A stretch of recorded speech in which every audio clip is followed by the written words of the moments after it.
Welcome to Fallout Equestria. My name is Ukedideka. Fallout Equestria was written by KkatMy. The opening piece of music was the main theme from the Fallout Equestria animated series by TheRockingFeller. My Little Pony, Friendship is Magic, is owned by Hasbro. Fallout, a post-nuclear role-playing game, is owned by Bethesda. This is a fan work using both of these as inspiration. This work is not for profit. Ante up. Chapter 2. The Equestrian Wasteland. What world do you live in? Out here in the real world, blood flows, my little pony. Blood flows.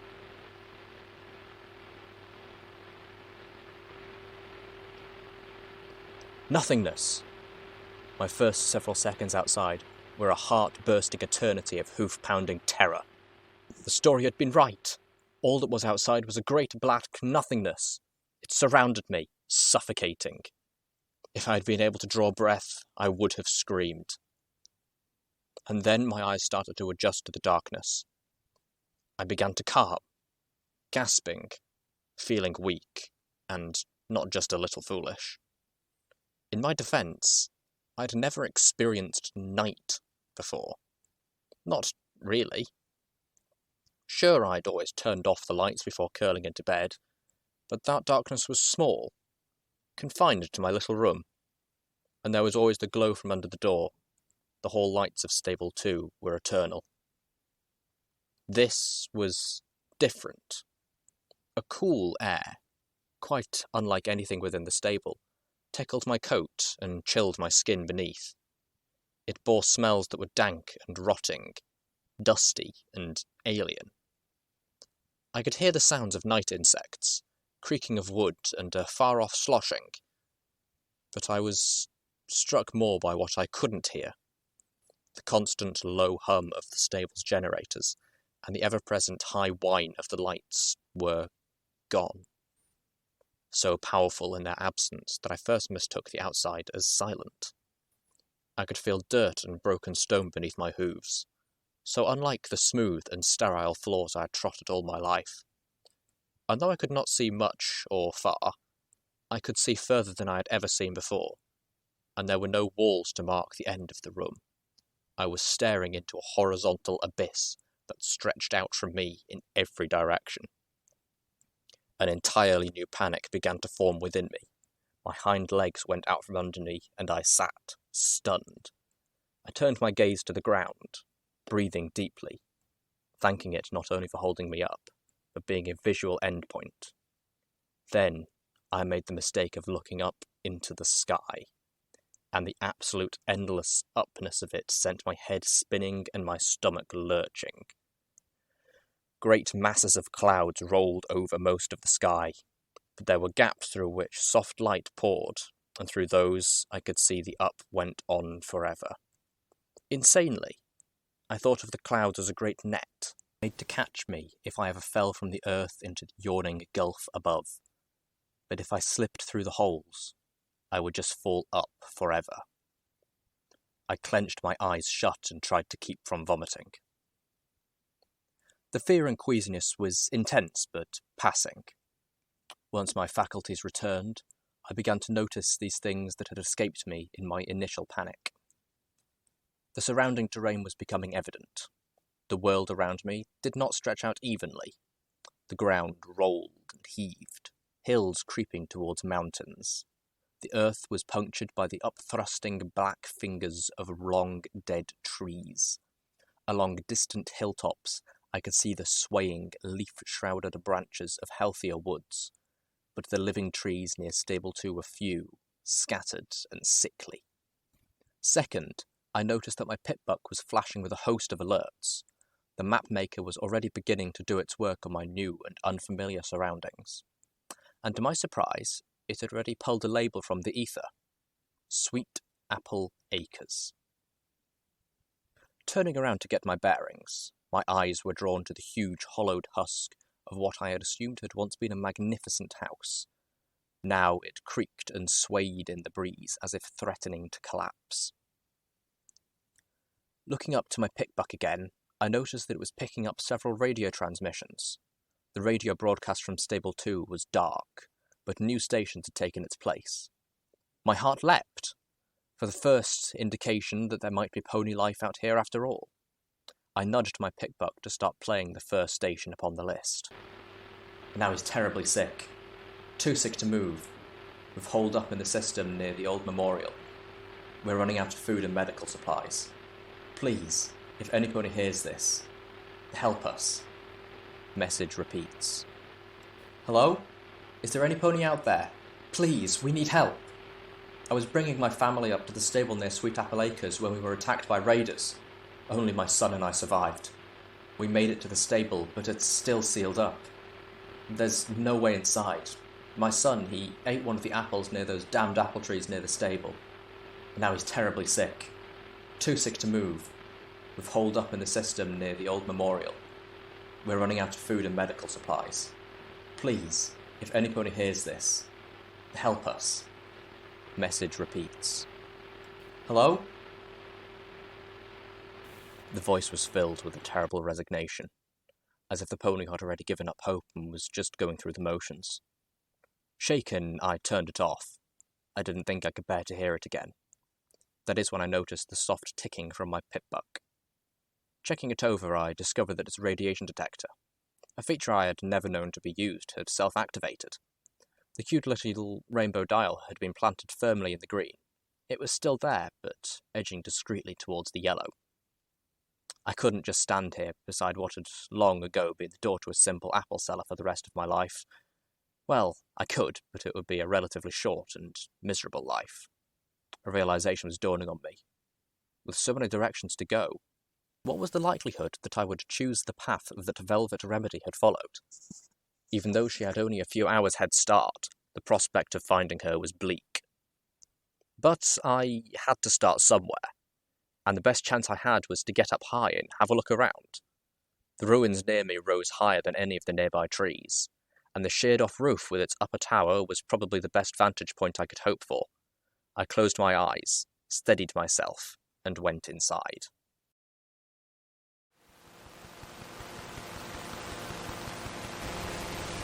What was left of the Sweet Apple Acres building proved sturdier than it looked, or sounded.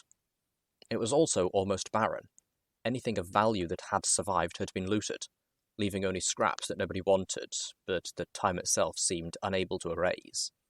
Rusted shoes, boxes of soaps for cleaning dresses that no longer existed, a pitchfork with a shattered handle, a rake. I began up the stairs. My eyes were alerted to a feeble glow, the soft green colour of a poisoned apple, bathing the room above. The glow came from the screen of an old terminal, a device of arcane science identical to the ones used throughout Stable-tec. It seemed miraculous that it still worked after centuries on the outside. when Stable-tec built something, they built it to last. Curiosity lured me to it, and my wonder was quickly replaced with understanding. It was no coincidence that this particular terminal was alive, for on it was a fresh message. To any pony who has left Stable 2 in search of me, please, go home. I'm doing what I have to do. The overmare understands, even if she can never agree. And I hope one day you will too. I will not be back. Do not look for me. Do not endanger yourself further for my sake. Please, forgive me. Velvet Remedy. I searched the terminal for more, but all the other messages were ancient and corrupted save one, and that one had a rather unique encryption. Something I'd heard of but never seen before. A binary encryption such as that in order to decrypt it, I would have to download the message onto my pipbuck from both the terminal which had been used to send it and the one upon it was received. Having nothing better to do with the vast amounts of storage my pipbuck was capable of, I downloaded it. In reality, I knew that the chances I would ever come across the companion terminal, much less that it would be functional, were overwhelmingly against me. Nor did I have any reason to believe a message centuries old would be of any significance. More importantly, I now had to face the outside was my new home. Even if I found Velvet Remedy, it was unlikely that she would accompany me back. I'll admit, I'd been subtly entertaining a fantasy where the overmare would be so delighted with Velvet's return that she would embrace us both back into the herd, maybe even throw me a party. Now I was forced to admit how foolish that vision was. Thinking upon this made my head fill with black clouds, but as I reached the top of the ruins and looked out over the wasteland, a bright light, feeble as it was, flickered in that darkness, just as the light from the campfire, not half an hour's trot distance, poked an orange hole in the night.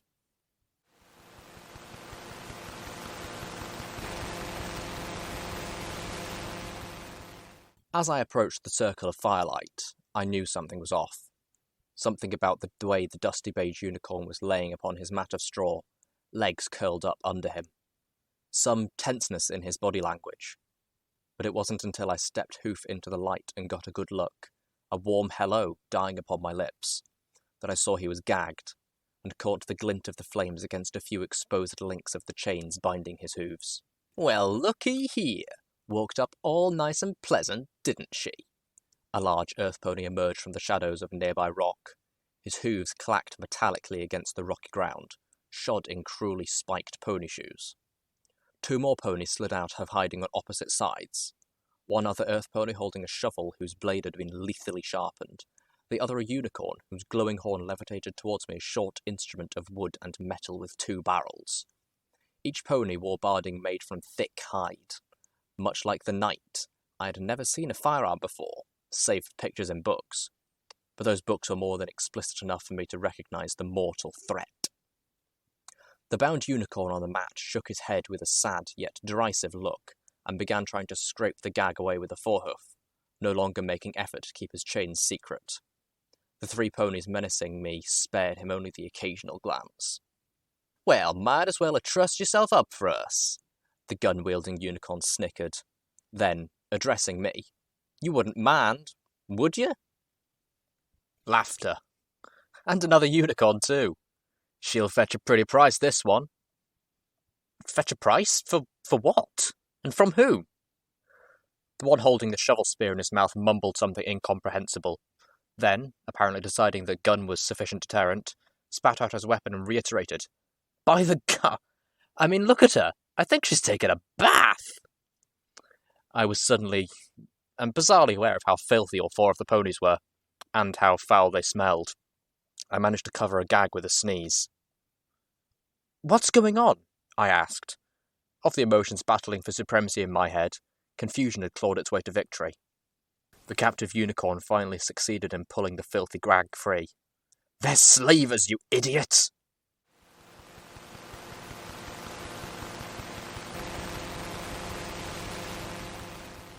Monterey Jack, The dirty beige unicorn with a dour expression and a cutie mark that looked like cheese followed behind me as we trudged alongside our captors, walking a broken path that was once a road.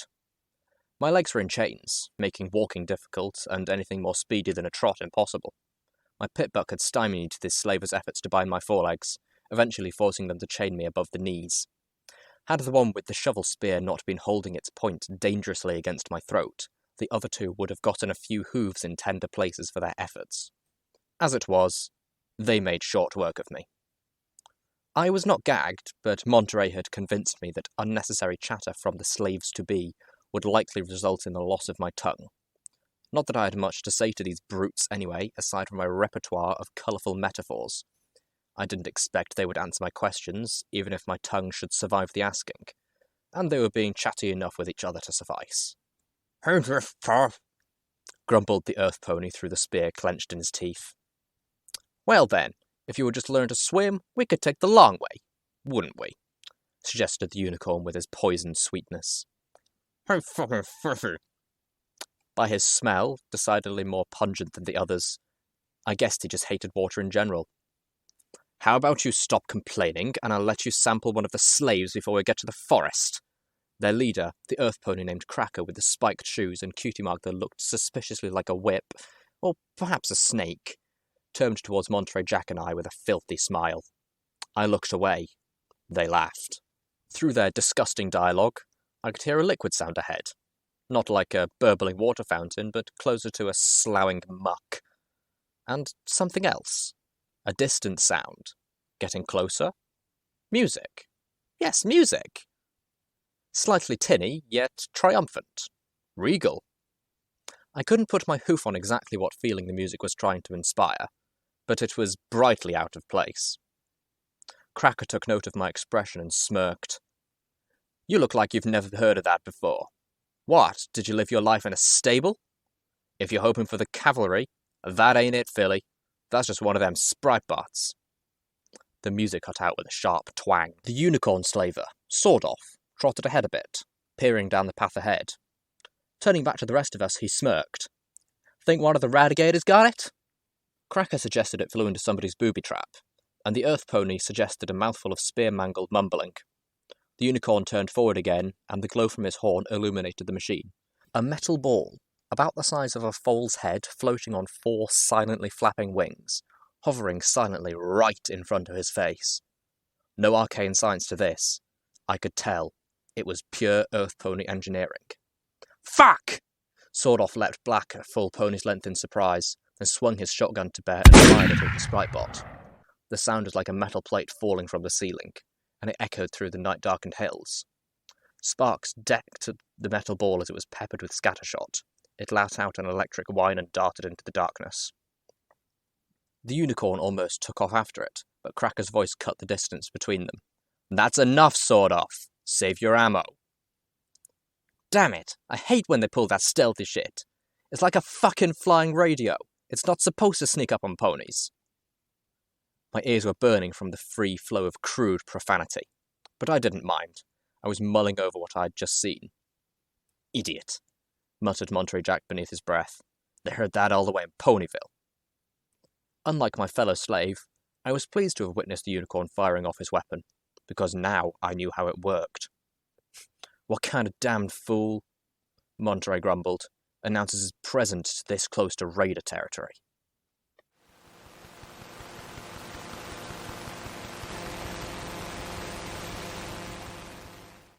A river slithered across our path, its waters slipping and oozing along its banks. Half stagnant, the water lapped and sucked at the supports of a bridge, making the wet sounds I'd been hearing. Beyond the bridge lurked the shattered remains of a pre-war town. The bridge was a maze of barricades. Dark shadows of ponies moved about it. Briefly, I may have made the mistake of hoping for rescue, but my eyes were drawn to the spiked poles that lined the bridge, the still rotting heads of decapitated ponies that adorned 2 of them. I tasted bile. The sight was horrific. Cager, stay here, Cracker said, finally putting a name to the spear-wielding slaver pony. Sawed-off, let's go hear what the toll is this time. Monterey Jack lowered his head, and balefully looked towards the bridge. I moved close to him, following his example, and hoping that I'd position myself so Cager couldn't see the faint glow from my horn as I slipped my screwdriver and a bobby pin from my stable utility barding. Like all the slaver's equipment, the manacles on my legs were crude and of low quality. As Cracker and Sawed-Off argued with the bridge ponies, I focused on picking the first lock.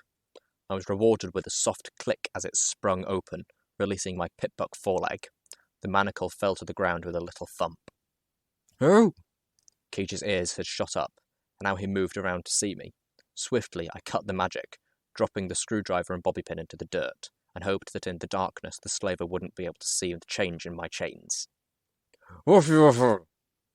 Cagey growled dangerously, the nasty sharp edge of the shovel eye hovered inches from my eyes. Cagey turned abruptly, the spear shovel slashing close enough to my face that I shrieked. The gunshot was from the bridge. It didn't sound like Sawed-Off's shotgun, but the second shot did. It took Cagey a breath to realise that crossing the bridge had become a bloody affair. Glowering back at us, his posture threatening, he started to say something. I suspect he was warning us to stay put, but I'll never know. His head exploded, showering me with gore. I stood there, eyes wide, shaking with shock. Blood, warm and sticky, ran down my forehead and into my left eye, oozed into my coat and mane. In the growing list of things I'd not seen before this night, the death of another pony ranked at the top. I blinked, feeling the blood upon my eyelid. Cagey was dead, and I had Cagey all over me. The urge to throw myself into the river was overwhelming, but I wouldn't get to it like this. Pushed by something more than determination now, my horn once again glowed, and I began to unlock the rest of my manacles. I spared a glance towards the bridge, seeing Sawed-Off hunkering down beside one of the barricades as he magically pulled his shotgun open, stuffing in more ammo. 2 shots, I realised. One at the sprite bot, one just now. 2 shots, and then reload. Closing the weapon, he levitated it up above the barricade and shot blindly into the violent Mayo, spraying an already wounded raider pony with the scattershot. The pony staggered and fell.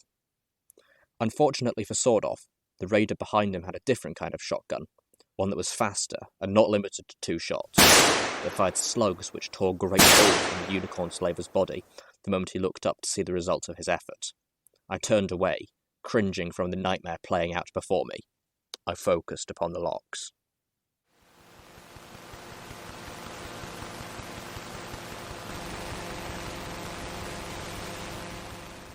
I had freed myself, and was beginning to free Monterey, when 2 raider ponies trotted off the bridge towards us, stepping over the battle-mutilated corpses of Cracker, Sawed-Off, and the raiders that had taken down them.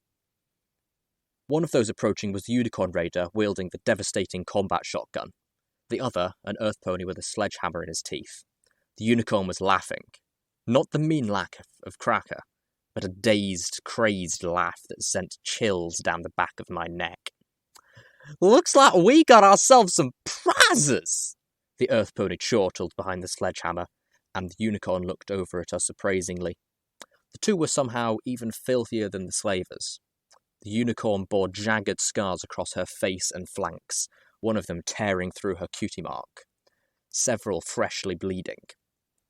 The earth pony was hairless and painfully burned over much of her left side. Both wore barding that looked jagged and cobbled together. "Help us?" I suggested weakly. "Oh, I'll help myself to you, all right." The unicorn reared up and gave me a kick, her hoof striking hard into my side. Pain exploded and I dropped, gasping. Rearing up again, she brought her full weight down on me. I howled. Near me, Monterey let out a wet grunt of pain as the earth pony gave him a taste of her sledgehammer. Leaving me in a crying huddle, the unicorn also turned her attention to the still-chained Monterey. In moments, it became clear that they intended to beat and bludgeon him until he was another lifeless corpse, and probably not stop then. "Hold his leg out! I'm going to shoot his hooves off!" The unicorn raider floated the combat shotgun a foot from Monterey's splaned left hind leg, the only one I had freed from its manacle. Ignoring the pain, I leapt up, closing the distance and spinning as I gave a fierce back kick. My hooves connected with the shotgun, sending it flying. It clattered onto the bridge beyond. A moment later, I was levitating the shovel spear at the two raiders who stood facing me with gleeful expressions. 2 against 1, and both of them were experienced fighters. The one with the sledgehammer stepped closer, as if eager to see if hammer beat knife. Monterey was on her in an instant, throwing his forelegs over her head, pulling the chain between them across her neck. The sledgehammer fell from her mouth as the raider pony choked. The unicorn turned, surprised by the sudden change of odds. I could have attacked her then, but threatening a pony is much different than actually attacking one. I wasn't sure I had it in me to slash another pony, to draw her blood, to maim, or possibly kill. The unicorn picked up the fallen sledgehammer and turned to face me with it, murder in her eyes. And suddenly, I found it easy to thrust the shovel spear forward. I was no longer struggling with following through on a threat. This was survival. Self-preservation is instinctual. It clears away the moral hesitations. And while I did not have the fighting skills of my opponent, I did have my own advantage. Sats. Aided by the targeting spell of my pip-buck, I sent the spear slashing across her knees, hobbling her. A second slash, this time across her face, relieved her of her weapon. The third would be a killing blow. Except I wasn't ready to do that. Not yet. Instead, I swung the spear around, cracking her across the head with its handle, hard enough to splinter the wood. The unicorn raider fell at my feet, unconscious. I looked up. Monterey was standing, chest heaving, over the body of the Earth Pony Raider, the life choked out of her. He was staring at me quietly, then finally raised a forehoof, only for the chain to clank tight before he had to put it a few more inches off the ground. Oh! Dropping the shovel spear, I turned on the light from my pip-buck and searched about for my screwdriver. I'd lost the bobby pin, there was no chance of finding it in the dirt at night, but I had more. Once we were both free, Monterey limped over the bridge. A moment later, he returned, his horn glowing a gentle beige. Sawed-off shotgun followed him. Before I could react, he aimed it at the head of the unconscious unicorn raider and fired. Her blood began to seep across the ground towards my hooves. I watched in stunned silence as he turned and began prodding at the bodies, tugging items from them. Finally, I found my voice. "What are you doing?" He looked at me as if I was stupid. "Checking to see if they have anything valuable on them. With luck, food." I nodded, watching him move to the bodies at the end of the bridge.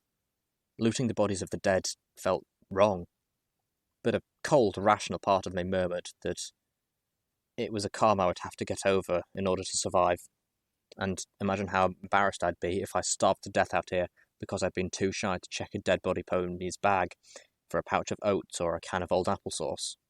I moved a bit further down the bridge. I looked over the body of a dead raider pony, his face bloody and torn from Cracker's pony shoes. I started to go through the pocket of his barding, but my stomach rebelled, and I flung myself to the railing, heaving my lunch into the foul river below. A large break in the clouds caught a soft and silvery light to everything, and I could see my reflection in the water, still covered with Cage's drying blood. Then I saw Sawed-Off's shotgun hovering in the air behind my head. "I'll be taking what you have too," Monterey Jack informed me with a bored drawl. "What?" I turned slowly to see him standing on the bridge, bathed in moonlight, his horn glowing a soft beige light. The shotgun floated between us, pointed at me. But I just saved you." "Yeah, and for that, I'm not going to kill you." His eyes narrowed. "Unless, of course, you do something stupid right now." "But I just saved you." "Aren't you top of your class?" he said snidely. "We should work together, travel together." Monterey snorted, and split our limited provisions. Go to sleep with one eye open each night, hoping to catch you when you try to stab me in the back. No thanks. My righteous disbelief snapped short of denial. Suddenly, I was so very weary. Nodding, I lowered my head and let my two canteens slip free. I then backed up so he could approach them, and turned my head to start unclasping my saddlebags. I saw it on the bridge just beyond my tail. Turning back to Monterey, My own horn was glowing, and the combat shotgun whipped to the air. For a long moment, we stood there, two unicorn ponies on a bridge, surrounded by bodies, shotguns floating between us, aimed at each other. Moonlight shone down on us from the break in the clouds. Monterey Jack broke the silence. "You're not going to use that. I saw you spare that raider. If you couldn't kill a pony like that, you don't have it in it to kill me." I narrowed my eyes. "I'm a quick study. How to use that thing?" He huffed, but didn't move. "Do you even know how to use that thing?" I forced a smile across my face. "Do you know that you only have one shot left? And judging by the sprite bot, that gun is in such poor repair I'll survive being shot with it. Will you survive being shot with this as many times as I can move the trigger while you try to reload?" Monterey Jack took a step back, and with that falter, my smile was no longer forced. "And I'll be taking my canteens back."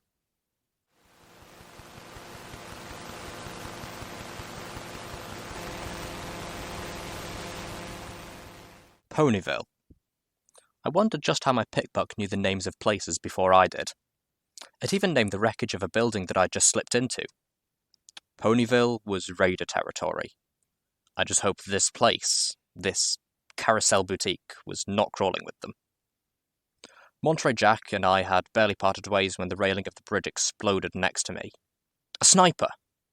The same pony, I presumed, who had turned Cage's head to applesauce. I fled into the town, keeping to what cover there was. Few of the buildings were intact enough to hide in. This was the closest. Fortunately, I was alone, and I waited for nearly an hour, curled up in a shadow near the door. But the sniper pony seemed uninspired to follow me. No, she or he could just wait until I came out. Fatigue washed over me. I had stayed up all the night before, and this night's events were a strain on both body and spirit. My muscles were weak and achy. My body hurt from the kicks I'd taken. I felt emotionally played out. I needed to sleep. Sleeping here was probably a horrible idea, if I woke up at all. It could be in the hooves of the slavers, raiders, or possibly worse. But going back outside, finding someplace better, just wasn't on the table. I was in no shape to test my wits against the sniper pony again. Carousel Boutique was quite similar in condition to the building up at Sweet Apple Acres, only the looting was more destructive. The walls had been painted with crude images of violence and cruder swear words. A pile of torn-up cloth rotted in a corner, smelling foul, like ponies had urinated on it repeatedly. There were 2 beds, one of which was stained deeply with blood, and probably more vile things. The other was smaller, a fold's bed, nothing but a mattress on a crushed frame. In my state, I felt it would do wonderfully. The Carousel Boutique offered 2 more treasures. A locked chest and another terminal, identical to the one at Sweet Apple Acres. This one too was still functional. Again, to my surprise, it was locked. Slipping out my access tool, I went to work. These terminals were crafted by some of the same ponies who made later pickbucks, and the encryptions and locks were similar enough that my tools allowed me to get partway through the security. What remained was a puzzle, finding the password within strands of code that my access tool laid bare. In my fried mental state, it was probably a small miracle that I was able to pass the code and find the password. Or possibly not. The password was Apple. I laughed aloud, catching myself when I heard the volume of my own voice in the stillness of the decrepit boutique, as I realised that, beyond all realistic chance, this was the computer that the message had been sent to. With an unwarranted feeling of accomplishment, I downloaded it and let my pitbuck do the rest. Age had damaged the recording, but there was enough audible for me to recognise the same female voice, kinda sweet and with an odd accent, that had many hours before revealed to me the code that led out of my old life and into this new and horrible one. "Special instructions for Stable 2. That's my family down there. Until the poison is gone from up here, that door doesn't open for any pony." The voice faded in and out of static. "Know you hate this, Sweetie Belle, but you're an overmare now. The overmare of one of the most important stable in all of Equestria. I need you to do this for me, to keep them safe. Best friends forever? Remember?" The sound file died with a whimper. I'd been right. There was really no value in a 2-century-old message. I left the chest for the morning, curled up, and went to sleep.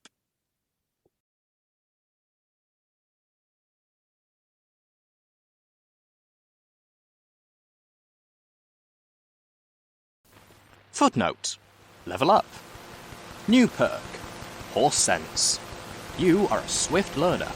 You gain an additional plus 10% whenever experience points are earned.